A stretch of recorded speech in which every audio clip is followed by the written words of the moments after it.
we used to think that AI is going to make us redundant. I think we'll be redundant if we don't use it. And I do think in this idea of like compressed time pressure, that AI can relieve some of the mundane work that we have to do as creatives in general. Okay, so Rana Sidahmed, nice to have you on Fashion Made. Thank you. We've got a huge audience here. Yeah, I love the audience. And more coming in, standing room only. We've got 2 more. Yes. Hi, everyone.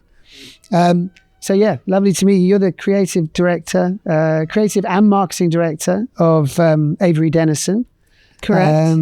For Your Sins. So yeah, I think we wanted to talk about creative. So you and I, when we spoke before, were speaking about what creativity means. And obviously we've got an event here that's focused on fashion creativity. And you're obviously selling into the fashion community, selling into the fashion brands, but also responsible for your internal creatives. And so I think it would be interesting for us just to talk a little bit about, at the moment with AI, pushing creative teams to work faster, to automate workflows. I thought it would be interesting for us to speak about how we balance that creative energy. So how do you get your creative guys thinking and coming up with new and innovative ideas while still serving the master, which is, shorter timelines, more cost effective product development. Basically, how do you balance business with creativity? And I'd love to kind of get your thoughts. Yeah, no, I think, Stephen, it's a very interesting question. And I want to say, though, that I come from a place where I used to be a creative myself, right? So, I started my career a long time ago, and I was a designer in the apparel industry. I was a graphic designer in the apparel industry. And I do recall having to come up with ideas in a very constrained, in a small time period. However, that time period since many moons ago when I used to be a designer has even shrunk more. So I really think about this kind of empathetic approach as I think about our team and at Avery Dennison. I mean, I do have a team of around 70 people that are globally dispersed, that are both creatives as well as marketing creatives. And so, it's a nice mixed bag of just creative people that hold different functions. So I do think that it's very important to think about the creative process and protect the team's time in a way that we get really amazing ideas, because I believe that creativity really comes when you create that space for that open mind time. And it's hard to ensure that you have that time where it's all about the next quarter, the timeline. We also do a lot of work for our clients, which are some of the brands that are here, I'm sure, right? So they have deadlines. So how do you, in this kind of very short period of time, how do you ensure that we do get the best creative ideas out of people in a very short period of time? This is something that we're all struggling with, I think. And maybe some of the tools here can help. Well, I hope so. Yeah. I hope so. And I mean, in terms of that creative process, like when you talk about building in time, again, now because you're overseeing a team of 70 people, so you have to wear 2 hats. You're a corporate director and you need to hit targets, and Avery Dennison need to win. But you also want to make sure your creative team actually have time to think. And how do you, when you've got a big team of people, allow for, like, the way I think is different to the way you think. Some people need space, some people need, I don't know, like everyone needs something different to find that creative flow. Yeah. So how do you do that when you've got a huge team of people that you need to manage? And I'll say not even only my team, because I mean, at Avery Dennison, since we are global, we do have, there's teams everywhere, right? It's not even beyond the creative team and the marketing team. I think as an organization, we've done a pretty good job to understand, like, we block certain time periods, like no meeting Fridays, or in Asia in the evening, there's no meeting time. I think that, kind of framework has helped a little bit. But back to your question as the kind of the individuality of creativity. And sometimes, I guess some of the best ideas don't come when you're staring at a computer screen or even when you're looking at a whiteboard. A lot of people think, whiteboard sessions, very creative. But actually, I think creativity comes when you walk away from the whiteboard, right? And so I think flexibility is really important as well. And really understanding I think besides empathy, there is an element of trust that you have to have with your team where they understand what the project is, but it's not this forced, you can only do it from 9 to 5 because like you said, I mean, I think we were talking earlier, some of your best ideas come when you're at the pub, right? When I'm drunk, yeah. but I think it's just, I think it's not when you're staring at a computer, you need to build in flexibility, and I think it comes with trust. Yeah, so. I would agree with that. And in terms of, obviously everybody here is going to be looking at AI, and I think most people understand that it's not a silver bullet and that it's something you implement to use as workflow management. But how do you see with the creative process, how do you see AI helping? And how do you see it becoming an issue where possibly a lot of the people in this event might not have jobs in 10 years? Well, I tend to love new technology, and I do believe that it's really important to embrace. I think it's just another tool. I think we used to think that AI is going to make us redundant. I think we'll be redundant if we don't use it. And I do think in this idea of like compressed time pressure, that AI can relieve some of the mundane work that we have to do as creatives in general. And so I do think if you kind of just think of it as another tool, I think it's a very interesting tool to use. And I like the idea of, especially right now as we think about who's feeding the models and so forth, that I think we need a diverse perspective. And I think we do need creatives to feed the model as well, because otherwise, it's going to be very engineering, or, it's going to come with this kind of very engineering focus, or, So I think that there is a beautiful place for using this new technology, and I also don't think AI is gonna, it can't replace intuition, it can't replace taste. So I think we've all worked with clients, right? And the beauty is sometimes they just don't know what they want. They have to see it, right? So it's not like the client is not going to take over the prompt because I think a lot of times they don't know what they want. They want faster horses, right? So when as you think about innovation, it's going to take, I believe, still a human behind the idea, and a human that really can tap into this creative universe, right? That can come up with this new innovation. So I'm not scared of AI. No. I think we can use it. There's a space for it. Yeah. And I think that really this industry, the fashion world, is at its core is an art. It's an art world. It's not, there are other sectors that perhaps are adopting AI in the creative process faster, although we do have some sponsors here that are doing stuff that accelerating while still retaining the artistic touch and feel. So that visceral feel of drawing or painting or touching or cutting or making. So I find it very exciting. I think that AI, from my perspective, can be useful when it comes to understanding exactly who Rana is. And so the scanning and the skin tones so I think it can be a very useful tool when it comes to getting us a deeper understanding of ourselves, but we still will want on the creative side to have that magic of that human touch in terms of what we buy and what we wear and what we feel. I forget who said this, that the garbage is going to take itself out, right? So in a way, yes, you're going to understand what still had a human touch to it, right?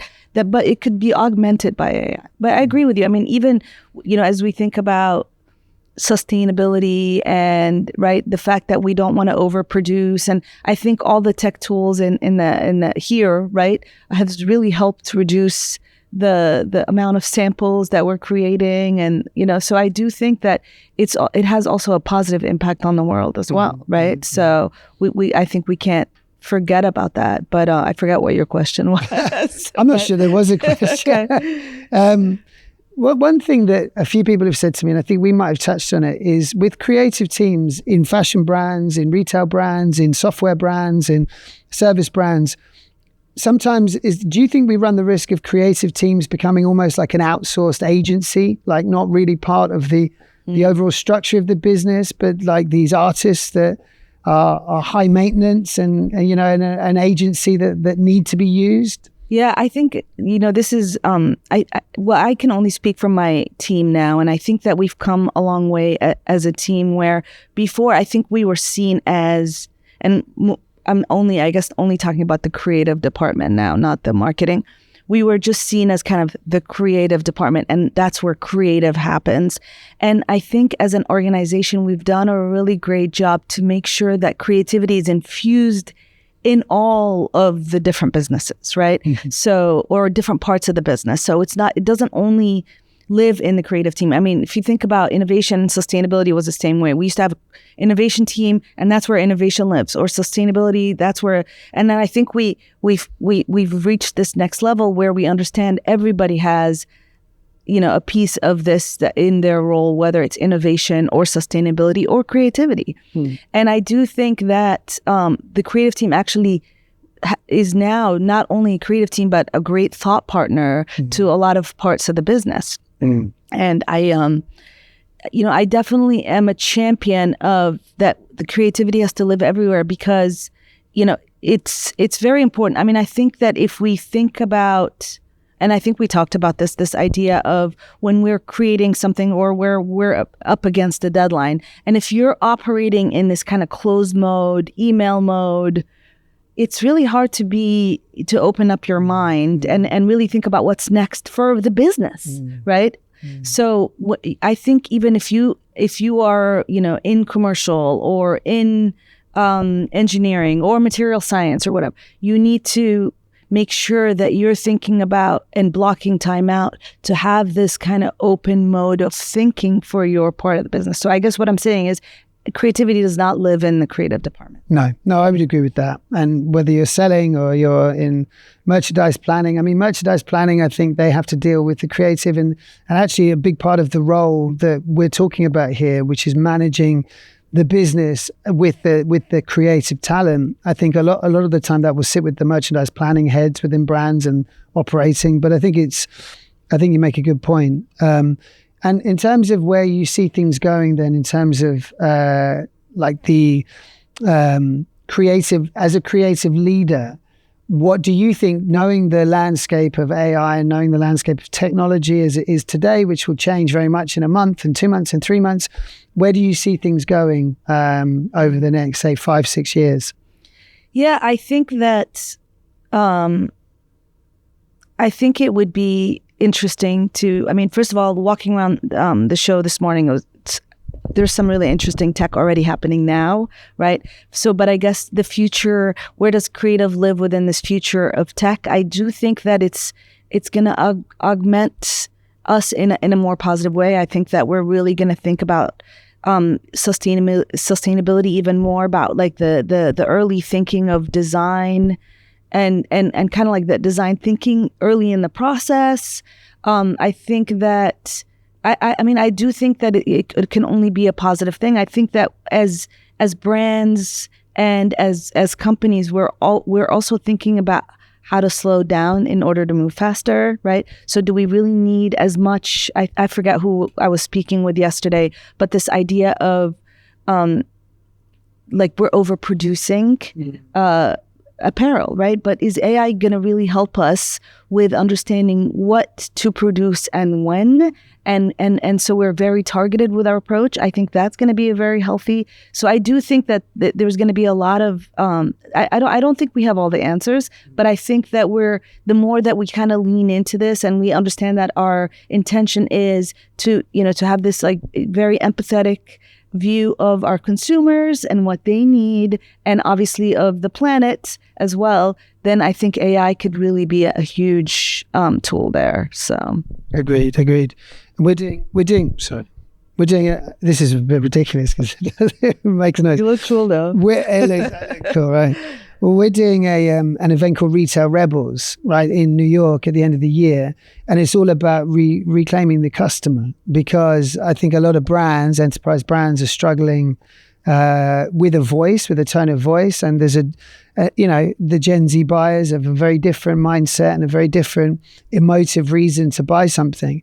And one of the things that I just as you were talking, I was thinking is we don't really engage in that narrative the creative process isn't really engaged. It might be to say we do this sustainably, or this is, but we never really, I don't think, pull the designers into the enterprise brand discussion around the creativity. And I think maybe that could be an interesting way of grounding the creative teams a bit into the business side of things. I don't know. It was just something. I guess also what came up for me when you were talking about that is this idea of, obviously we all know about digital product passport and how everything that you're gonna wear or buy, right, needs to have this kind of digital identity. And there's a great way, and I know at Avery Dennison we have tools for that. App.io is one of them, digital product passport.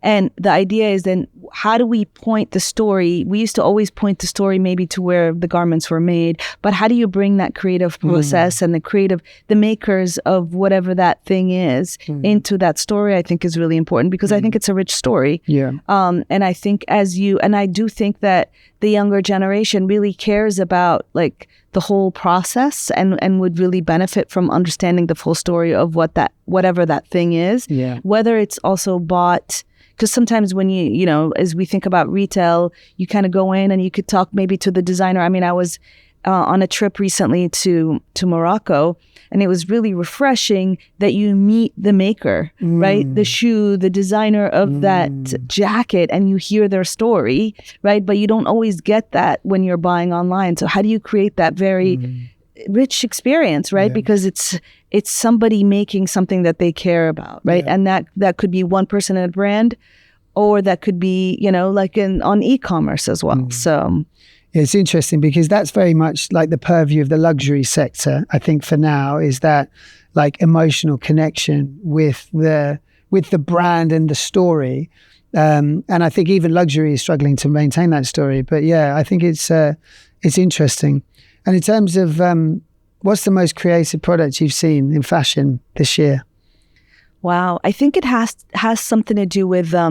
I was at another event in New York, and it was a sustainability event, and I think it's all about kind of the idea of the new leather, right? And I think I do love leather, but obviously it comes with a price when you're wearing leather. So I think it's kind of all the lab grown type materials are really interesting to me, and I think that we're just probably at the surface of that. I mean, I think, I forget, there was like obviously the mushroom, the shrimp, right? But I love that it's new tech, but using natural materials as well is kind of so to me, I think there's something really interesting about that kind of material science and new materials that could come from that. Yeah. So makes sense. Well, I think we should probably wrap up. You're going to join us in New York, right? Yes, I hope so. No pressure. I'm just doing it live on camera. I love that you're doing that.